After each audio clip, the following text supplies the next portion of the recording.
Hello दोस्तों, कैसे हैं आप लोग। दोस्तों मैं हूं आपका ड्रीम फॉरेन बडी और आज आ गया हूं मैं एक बहुत ही इंपॉर्टेंट टॉपिक लेके, जिसके बेस पे स्टूडेंट वीजा की जब एप्लीकेशन एसेस होती है उसके बेस पे ये लोग डिसाइड करते हैं कि इस एप्लीकेशन को एक्सेप्ट करना है, रिजेक्ट करना है। और इस रूल का नाम है जेन्युइननेस और जेन्युइन स्टूडेंट रूल। ये लोग कैसे डिसाइड करते हैं, क्या वो पॉइंटर्स हैं जिसके बेस पे लोग डिसाइड करते हैं कि ये एक स्टूडेंट वो एक जेन्युइन है और एक जेन्युइन रीजन से ये यूके आना चाहता है। बट दोस्तों, वीडियो शुरू करने से पहले आप ये हालत अभी भी यहाँ पे देख रहे हैं, थोड़ा सा टाइम लगेगा। वीडियो को थोड़ा सा मिनिमाइज करें और सब्सक्राइब बटन पे इतनी जोर से क्लिक करें दोस्तों, जिनने कभी अनसब्सक्राइब ना हो। बाकी जो भी मैं आपको बताता हूँ completely based on my own personal experience. Do your own research, check with the visa consultant official website और sources, do not trust anyone. दोस्तों, जेन्युइन स्टूडेंट रूल में सबसे पहला पॉइंट आता है आपकी इमिग्रेशन हिस्ट्री, आपकी डिपेंडेंट की इमिग्रेशन हिस्ट्री यूके के अंदर या किसी अदर कंट्रीज और अदर कंट्रीज में, स्पेशली किसी इंग्लिश स्पीकिंग कंट्रीज में या यूरोपियन कंट्रीज में, या जैसे ऑस्ट्रेलिया, यूएसए, कनाडा और ये जितनी भी यूरोपियन कंट्रीज होती हैं, इसमें आपकी प्रीवियस इमिग्रेशन हिस्ट्री क्या रही है और क्या आपने कहीं कोई इमिग्रेशन रूल आपने ब्रीच तो नहीं किया है। बट ये भी एक होता है। प्लस क्या आपका कभी कोई वीजा रिफ्यूज हुआ है या किसी कंट्री से आपको डिपोर्ट किया गया है। ये सारे कारण ये लोग चेक करते हैं कि कहीं आपकी ऐसी कोई हिस्ट्री तो नहीं है। अब इसमें सबसे पहला मैं आपको हिस्ट्री बताना चाहूंगा कि अगर आपका कभी भी वीजा आपने लगाया है तो हमेशा आपको उसको पक्का अपने वीजा एप्लीकेशन में उसको बताना है। ओके, अगर आपका वीजा रिफ्यूज भी हुआ है तो भी आप बताएं। जितना सच बोलोगे उतना ही आपकी क्रेडिबिलिटी पे वो इम्पैक्ट डालता है और उतना ही आपको एक ट्रस्टवर्दी एप्लीकेंट बनाता है। तो ये पक्का आपको ध्यान रखना है। दूसरी चीज दोस्तों यहाँ पे ये भी है कि कई बार लोग कहते हैं कि सर मैंने वीजा लगवाया था लेकिन बट मैं गया नहीं, मेरा वीजा लग गया था, जो स्टिकर होता है पासपोर्ट पे वो लग गया था लेकिन मैं वहां गया नहीं, तो क्या मैं बताऊं और क्या कुछ नेगेटिव इंपैक्ट तो नहीं पड़ेगा।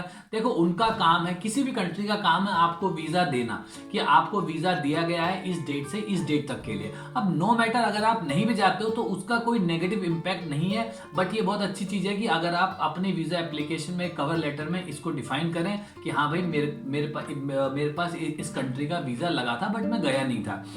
दूसरा है, कई बार कुछ रिफ्यूजल रीजंस होते हैं। जब भी आप किसी भी कंट्री के लिए वीजा अप्लाई करते हैं तो रिफ्यूजल रीजन कई बार कोई टेक्निकल इश्यूज हो जाते हैं, कई बार आइल्स का एग्जाम आप देते हो तो वो गलत हो जाता है, कई बार फंड की वजह से आपका वीजा रिफ्यूज हो जाता है, कई बार आपने फीस गलत भर दी, IHS फीस गलत भर दी। तो इन सब कारणों से जो ये बेसिक कारण है, इनसे कभी भी आपकी जो नेक्स्ट वीजा एप्लीकेशन है वो इम्पैक्ट नहीं पड़ती है, इम्पैक्ट नहीं करती है। तो इसलिए इस चीज के अगर वो रिफ्यूजल इनके बेस पे है तो डेफिनेटली आपको इस पे ज्यादा टेंशन लेने की जरूरत नहीं है। लेकिन हाँ, अगर आपने कोई ऐसा रिफ्यूजल है जहां पे आपको बैन किया गया है किसी भी कंट्री में, या आपने गलत डॉक्यूमेंट शो करने की वजह से आपको बैन किया गया है, तब वो कहीं ना कहीं प्रॉब्लमेटिक होता है। बट जो बेसिक रीजंस होते हैं, मेंटेनेंस वगैरह, इन सब चीजों से उससे कोई फर्क नहीं पड़ता है। तो ये पक्का आपको ध्यान रखना है कि आपकी प्रीवियस इमिग्रेशन हिस्ट्री क्या है। और ये लोग ये पक्का चेक करते हैं कि इवन अगर आप यूके आए हो तो क्या आपने एक जो इमिग्रेशन रूल्स होते हैं उसके अकॉर्डिंग आप यहाँ रहे थे और ये सब चीजें, और अपने सही टाइम पे आप वहां वापस अपने देश चले भी गए थे। तो इमिग्रेशन हिस्ट्री एक बहुत बड़ा पॉइंट है। बट जो न्यू एप्लीकेंट्स हैं उनके लिए ये कहीं से कहीं तक मैटर नहीं करता है। बट अगर आपकी किसी दूसरे कंट्री की हिस्ट्री है तो डेफिनेटली अपने वीजा एप्लीकेशन में बताएं। अब नेक्स्ट है दोस्तों, बहुत ही इंपॉर्टेंट पॉइंट यहाँ पे आता है कि जो एप्लीकेंट है उसकी एजुकेशनल हिस्ट्री या उसकी जॉब की हिस्ट्री या स्टडी, ये बहुत इंपॉर्टेंट पॉइंट है। मैंने पहले भी ये आपको बताया है कि ऐसा नहीं है कि आपने 10 साल पहले आपने ग्रेजुएशन करी और आज आपका मन आया, आपके पास पैसा है तो आप बोले मैं यूके में जाके पढ़ाई करता हूँ। देखो, ऐसे काम नहीं चलता है। तो हमेशा ये चेक करते हैं ये लोग कि आपने जो भी आप स्टडी करने जा रहे हो, जैसे आप अपनी पोस्ट ग्रेजुएट या मास्टर्स करने के लिए यूके आ रहे हो, तो इसके पहले आप क्या कर रहे थे। तो डेफिनेटली आप इसके पहले कुछ ना कुछ तो कर रहे होंगे, तभी आप सोच रहे हो कि मुझे अब आगे बढ़ना है लाइफ में और मुझे कुछ नया करना है। तो ये एक कॉमन माइंडसेट है कि आप फर्दर एजुकेशन क्यों करना चाहते हो। ओके, तो या तो हो सकता है कि आप इससे पहले कोई और आपने ग्रेजुएशन करी हो, ओके, ये अप्लाई करने से पहले या फिर इससे पहले आप जॉब कर रहे हो और अब आपको करियर में कुछ ग्रोथ चाहिए, तो उसके लिए आप अपनी जो एजुकेशन लेवल है वो बढ़ाना चाहते हो, तो ये एक वैलिड रीजन है कि आप क्या कर रहे थे इससे पहले। बट ऐसा नहीं है कि आप कुछ भी नहीं कर रहे थे बट अब आपको लगा कि मैं करता हूं, तो इससे कहीं ना कहीं उनको ये लगता है कि ये जबरदस्ती का एक यूके में आना चाहते हैं जिसमें कुछ करियर पर्सपेक्टिव से आगे फ्यूचर इसका कुछ नहीं है। तो डेफिनेटली इस पे वो पक्का विचार करते हैं और आपसे वो पक्का इसका प्रूफ मांगेंगे कि आपने, अगर आप पोस्ट स्टडी या कुछ भी आप करने जा रहे हो, तो इसके पहले आप क्या कर रहे थे। हाउएवर ये उन लोगों के लिए नहीं मैटर करता है जो लोग जैसे 12th के बाद ही, जैसे 18 साल के बाद, 12th के बाद जैसे ही अगर आप अपना पढ़ाई करना चाहते हो यूके में, उनके लिए कहीं ना कहीं मैटर नहीं करता है। बट जो जॉब के बाद पढ़ाई करके यूके आना चाहते हैं या अपनी मास्टर्स या पीएचडी करने के लिए यूके आना चाहते हैं, डेफिनेटली उनको ये प्रूव करना पड़ेगा। ये उनकी क्रेडिबिलिटी का एक बहुत बड़ा पैटर्न है।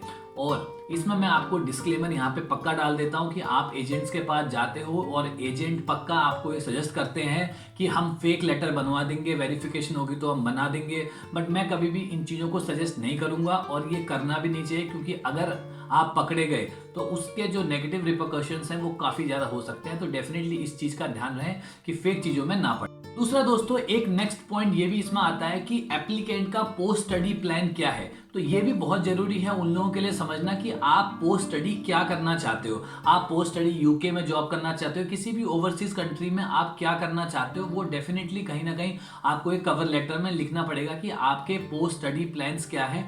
उनको कहीं ना कहीं इस चीज पे एक एश्योरिटी होनी चाहिए कि आपके पोस्ट स्टडी की आप अगर ये कंप्लीट हो जाएगा तो आप उसके बाद क्या करोगे। तो ये डेफिनेटली बहुत इंपॉर्टेंट पॉइंट। नेक्स्ट है दोस्तों, इसमें आता है आपका पर्सनल एंड फाइनेंशियल सर्कमस्टेंसेस, आपके डिपेंडेंट के। देखो, सबसे पहले इंपॉर्टेंट चीज मैं अगर बताऊं, अगर मैं इंडिया की बात हूं कि मैं खुद इंडिया से हूं, और एज कंपेयर टू इंडिया अगर मैं लाइफ कंपेरिजन बताऊं, तो जो लाइफ ऑफ इंडिया में 15 लाख सालाना पर एनम के पैकेज में आप एक अच्छी लाइफ यहाँ इंडिया में स्पेंड कर सकते हो, वही यूके के कंपैरिजन में अगर आपको 40 लाख भी मिलते हैं यहाँ पे, अगर इंडियन करेंसी में बात करूँ, तो भी आप एक बहुत मिडिल क्लास लाइफ यहाँ पे आप जी पाओगे।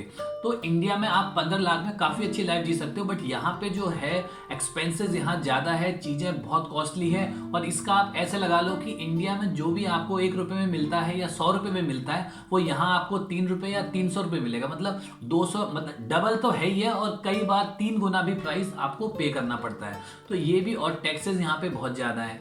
तो इसीलिए ये लोग ये पक्का देखते हैं कि इस बंदे की पर्सनल और फाइनेंशियल सर्कमस्टेंसेस क्या है, कितना वेल टू डू है कि ये यूके में सरवाइव कर पाए। अब जैसे आप यूके आ रहे हो तो सबसे पहले तो आपको कहीं ना कहीं बैंक स्टेटमेंट शो करनी पड़ती है। अब कोई इंसान लंदन में पढ़ने के लिए आ रहा है तो लंदन के खर्चे कुछ और है, पर्सनल सर्कमस्टेंसेस बहुत इंपॉर्टेंट है। और सबसे इंपॉर्टेंट पॉइंट यहाँ पे है कि आपने वो पर्सनल जो आपने फंड आपने जमा किए हैं, जो आप फंड शो कर रहे हो, ये आपके पास कैसे आए। ऐसा नहीं है कि आपने कहीं से भी बल्क अमाउंट उठाया और अपने अकाउंट में डाल दिया और आप शो कर रहे हो। ये बिल्कुल वो लोग उसका एक्सप्लेनेशन पक्का मांगेंगे। तो आप कहीं ना कहीं बोल सकते हो कि जो आपके फादर की इनकम है वो ऑब्वियसली आपकी भी कहीं ना कहीं आपकी इनकम में आ जाता है, तो ये फंड का सोर्स ये है। तो वो फंड का सोर्स पक्का आपको पता होना चाहिए, और फंड हमेशा 28 दिन के स्ट्रेट उसमें आपके अकाउंट में होने चाहिए। बट डेफिनेटली ऐसा नहीं है कि आपने कहीं से भी फंड अपने अकाउंट में डंप करके और 28 दिन रख के आपने शो किया। वो डेफिनेटली उसका सोर्स पक्का पूछेंगे कि ये कहाँ से आया। तो कहीं ना कहीं आप तो फंड के रिक्वायरमेंट को वो बहुत इंपॉर्टेंटली वो चेक करते हैं, क्योंकि एक बार आप यहाँ आ जाते हो तो उनके लिए प्रॉब्लम हो जाएगी कहीं अगर आप यहाँ सर्वाइव नहीं कर पाए तो इसलिए फाइनेंशियल सर्कमस्टेंसेस बहुत ज़्यादा इंपॉर्टेंट है। और अभी मेरे पास रिसेंटली एक और स्टडी वीज़ा का एक केस, एक रिफ्यूज़ल केस, मैं अभी यहाँ पे स्क्रीनशॉट लगा भी दूंगा। उसमें उस बंदे ने फेक स्टेटमेंट जमा की थी, फेक जो स्टेटमेंट होती है बैंक स्टेटमेंट, वो जमा की थी फंड शो करने की। बट वो लोग कहीं ना कहीं बैंक से क्रॉस चेक करते हैं और उस बेस पे उनका वीज़ा रिफ्यूज़ हुआ है। तो ये भी आप पक्का ध्यान रखें कि अगर आप फेक स्टेटमेंट दे भी रहे हो तो वो कहीं ना कहीं वो लोग पकड़ लेंगे। वो लोग बहुत ज़्यादा स्मार्ट हैं इन सब चीज़ों में, क्योंकि उनका डेली का काम है। तो इसीलिए आपको डेफिनेटली ये चीज़ ध्यान रखनी है कि स्टेटमेंट, सारे डॉक्यूमेंट जेन्युइन होने चाहिए। इस रूल के अकॉर्डिंग ये बहुत इंपॉर्टेंट है। नेक्स्ट पॉइंट यहाँ पे एक आ जाता है कि कोई ओवरस्टेयर्स भी होते हैं। जैसे यूके में आप कोई, अभी मेरी एक बंदे से बात हो रही थी, वो यूके में 2005 में आया था 6 महीने के टूरिस्ट वीज़ा पे, लेकिन आने के बाद वो करीबन 10 साल वो यूके में इलीगली, मतलब फिर वो गया ही नहीं यूके में, यूके से बाहर गया ही नहीं, और 10 साल वो यूके में इलीगली रहा। ओके, तो ये होते हैं ओवरस्टेयर्स। बट ओवरस्टेयर्स की जो ज्यादा रह जाते हैं अपनी सेट टाइमलाइन, जैसे आपका विनिट स्टिकर आपको बताता है, बीआरपी आपको बताता है कि आप यूके में किस डेट से किस डेट तक रह सकते हो। अगर आप उसके ऊपर रहते हो तो डेफिनेटली वो आप ओवरस्टेयर्स में आते हो। बट कई बार गवर्नमेंट की खुद की स्कीम निकलती है कि अगर आप वॉलंटियरली जाना चाहते हो तो आप जा सकते हो, और हम आपके सारे जो ये गुनाह है ओवरस्टेयर के वो माफ कर देंगे। बट डेफिनेटली वो पक्का चेक करते हैं कि अगर आपने यूके में ओवरस्टे किया है तो। अब दोस्तों सबसे पहले होता है कि यहाँ पे नेक्स्ट पॉइंट आपका आता है कि रिजेक्शन। अब ये रिजेक्शन क्यों करते हैं और कैसे करते हैं ये हमको पक्का समझना पड़ेगा। तो समझने के लिए सबसे पहले तो मैं आपको बता दूं, अगर उनको इन सब क्राइटेरिया में कुछ भी आपका जेन्युइननेस प्रूव नहीं होता, उनको थोड़ा सा भी डाउट होता है, तो भी वो यूके होम ऑफिस की स्ट्रिक्ट गाइडलाइन है कि जो भी आपका एप्लीकेशन चेक कर रहा है वो आपकी एप्लीकेशन को रिफ्यूज नहीं करेगा अनटिल अनलेस वो आपका इंटरव्यू ना ले ले। तो अगर आपका इंटरव्यू हो रहा है तो कहीं ना कहीं आपका इस जेन्युइननेस ग्राउंड पे कहीं ना कहीं उनको डाउट है, तो वो डेफिनेटली आपका पहले इंटरव्यू लेगा, उससे पहले वो आपका एप्लीकेशन को रिजेक्ट नहीं कर सकता। ये स्ट्रिक्ट गाइडलाइन है।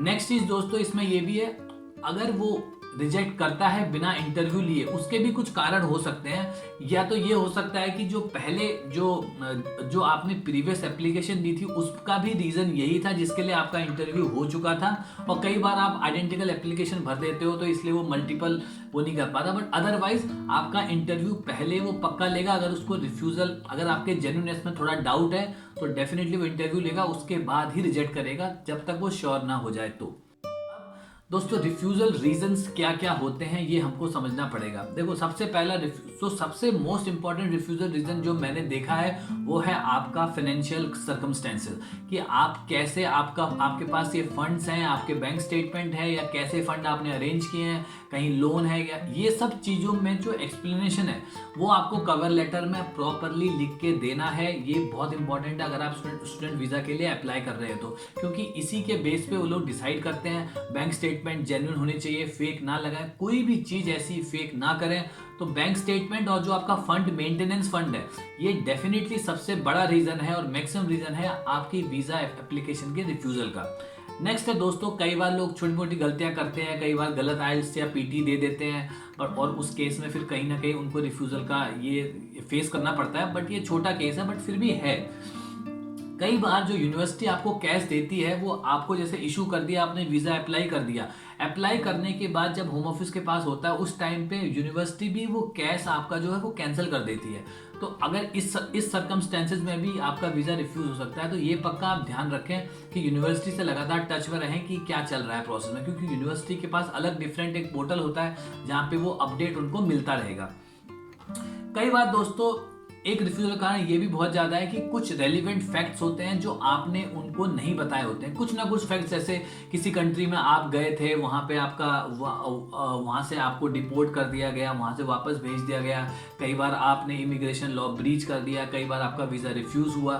तो बहुत सारे फैक्ट्स होते हैं। कई बार फाइनेंशियल जो है फैक्ट्स होते हैं कि आपने फंड कैसे अरेंज किया, अगर आपने डिस्क्लोज नहीं किया तो वो डेफिनेटली आपका वीज़ा इस केस में भी दोस्तों रिफ्यूज हो सकता है। तो दोस्तों ये था मेरा पूरा वीडियो एक जेन्युइन स्टूडेंट रूल पे। आशा करता हूँ कि इस वीडियो को पूरा देखने के बाद आपको एक प्रॉपर आइडिया हो जाएगा कि आपको कितनी चीज़ें ध्यान में रखनी है जब भी यूके होम ऑफिस की एप्लीकेशन को भरने से पहले और भरते टाइम। आशा करता हूँ कि वीडियो आपको इन्फॉर्मेटिव लगा होगा। और दोस्तों वीडियो को लाइक करें, चैनल को सब्सक्राइब करें, and don't forget to hit the bell icon to get the latest notification of my channel. Thank you very much, have a nice day. मिलते हैं नेक्स्ट वीडियो में, बाय बाय।